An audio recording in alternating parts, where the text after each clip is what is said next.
Maduro es una carga para Rusia. Rusia tiene claros intereses en Venezuela, son económicos y geopolíticos. Nada cautiva más a Putin que la idea de tener su Siria en América, pero ello viene acompañado de un dolor gigante de cabeza, que tanto apoyan los rusos al régimen de Nicolás Maduro es una incógnita. ¿Hasta dónde llega su compromiso con la dictadura chavista? Hay gestos de ambos lados, unos que sugieren que son aliados incondicionales hasta el punto de iniciar un conflicto bélico por la revolución bolivariana y otros que proponen lo opuesto. La llegada de técnicos militares rusos a Venezuela despertó todo tipo de sospechas, inquietud entre los venezolanos ante lo que era una supuesta muestra de respaldo bastante sugestiva. Rusia habría enviado al mundo de que Maduro contaba con un aliado militar. A los venezolanos aquella exposición de solidaridad los derribó. Si Rusia intervenía en el conflicto de Venezuela, entonces la posibilidad de una participación americana se alejaba, y mucho más la eventual participación de países de la región como Brasil o Colombia. Rusia no es una potencia al nivel de Estados Unidos, para nada, pero sí tiene el poder bélico para ejercer gran daño a todo aquel que entorpezca sus propósitos. Sin embargo, expertos en el tema y analistas no se refieren al envío de personal militar a Venezuela como una incondicional muestra de apoyo militar por parte de Vladimir Putin a Nicolás Maduro. De hecho, como un experto militar extranjero afincado en Caracas dijo a BBC Mundo, la llegada del contingente ruso podría simplemente tratarse de la preocupación de Moscú por los equipos militares que vendió a Caracas. Los rusos apostaron mucho por Venezuela, pero se encontraron con que no cobraban, dijo a BBC el experto. Luego resaltó que la falta de mantenimiento de los últimos años a los equipos por la incapacidad del régimen chavista de pagarle a Rusia o China ha puesto en la cuestión la capacidad operativa de los equipos militares. Unos misiles en específicos, los antiaéreos S-300, son la punta de lanza del sistema antiaéreo ruso, que vendió a Venezuela y que también utiliza en países como Siria. Al estar latente la amenaza bélica de Estados Unidos bajo el mantra de todas las opciones están sobre la mesa, se vuelve inminente la posibilidad de probar los misiles. Inaceptable para Rusia o Venezuela que sea un desastre. Y en paralelo a esta aparente muestra incondicional de apoyo, este presunto espaldarazo, hay algunos guiños a lo opuesto. Para Rusia, Nicolás Maduro sería un dolor de cabeza.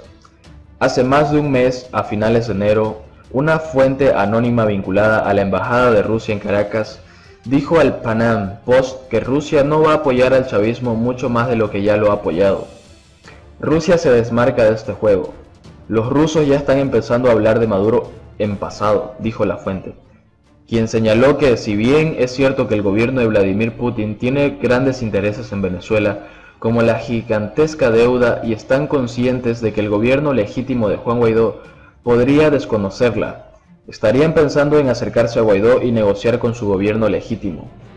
Lo que dijo en ese momento el allegado a la embajada coincidió con un artículo publicado el 28 de enero en el diario The Wall Street Journal. En un artículo, el medio destacó, aunque Moscú lidera los esfuerzos de quienes aún ven a Maduro como el legítimo presidente de Venezuela, el vocero del Kremlin, Dmitry Peskov, dijo este lunes que no había discusión en cuanto a que el gobierno ruso no dará más apoyo militar o financiero para mantener a Maduro en el poder.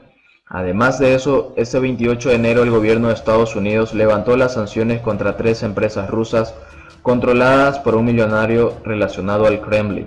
El gobierno estadounidense levantó este domingo las sanciones al gigante ruso del aluminio Rusal y su filial Enmas, 2 compañías controladas hasta ahora por el multimillonario Oleg Deripaska, incluido por Washington en una lista negra de oligarcas cercanos al Kremlin. Se lee en el diario Infobae. Unas horas después, el 29 de enero, el periodista Anatoly Kurmanaev informó desde su cuenta de Twitter que uno de los principales proveedores rusos de productos petroleros de PDVSA, Lukoil, congeló su contrato con la estatal petrolera de Venezuela para no arriesgarse a recibir el impacto de las sanciones estadounidenses al régimen de Maduro. También el 6 de febrero, en Bloomberg escribieron: luego de prometer el apoyo total al régimen asediado del presidente Nicolás Maduro, Rusia está empezando a mostrar signos de duda sobre su capacidad para sobrevivir a un desafío de la oposición. Moscú es muy consciente de las pocas opciones que tiene para rescatar a un cliente que se encuentra en una situación financiera muy difícil. Está muy lejos de la idea de que Rusia pueda desplegar una fuerza militar significativa para apuntarlo, apunta Bloomberg. Ahora, la que sería la última información de Moscú, se sabe que Vladimir Putin sigue descontento con la capacidad del régimen de Nicolás Maduro para solventar sus deudas. La agencia TASS reportó este 15 de abril que Venezuela aún no ha pagado el saldo de sus $3.000 millones.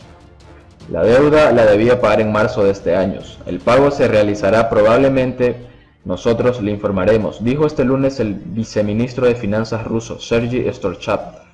Es un lastre que carga Maduro desde noviembre de 2017, cuando al no poder pagar la deuda que tiene Venezuela con Rusia, ambos países acordaron firmar un protocolo sobre la reestructuración de la deuda por un monto de $3.5 mil millones. Rusia tiene claros intereses en Venezuela.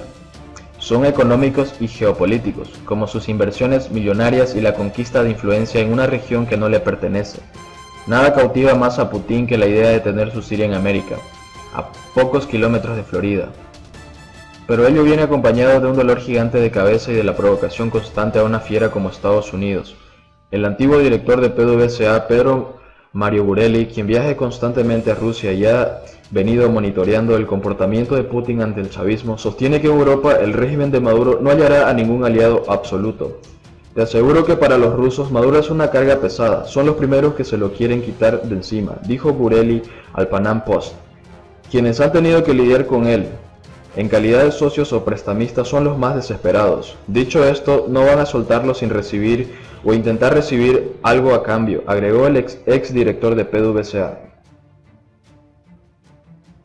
Por otro lado, el gobierno de Nicolás Maduro rechazó el lunes las sanciones impuestas por Canadá a 43 altos funcionarios venezolanos, incluidos funcionarios de inteligencia clave.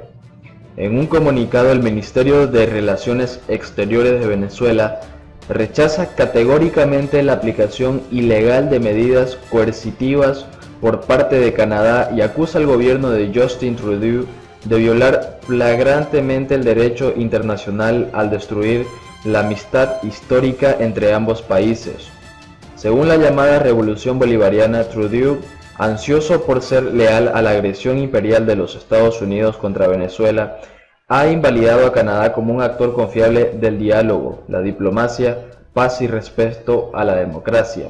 Su alianza con los criminales de guerra que han declarado su intención de destruir la economía venezolana para infligir sufrimiento a la población y saquear la riqueza del país, atestigua la actitud hipócrita del gobierno de Ottawa en su pretenciosa preocupación por los derechos humanos, continúa el archivo.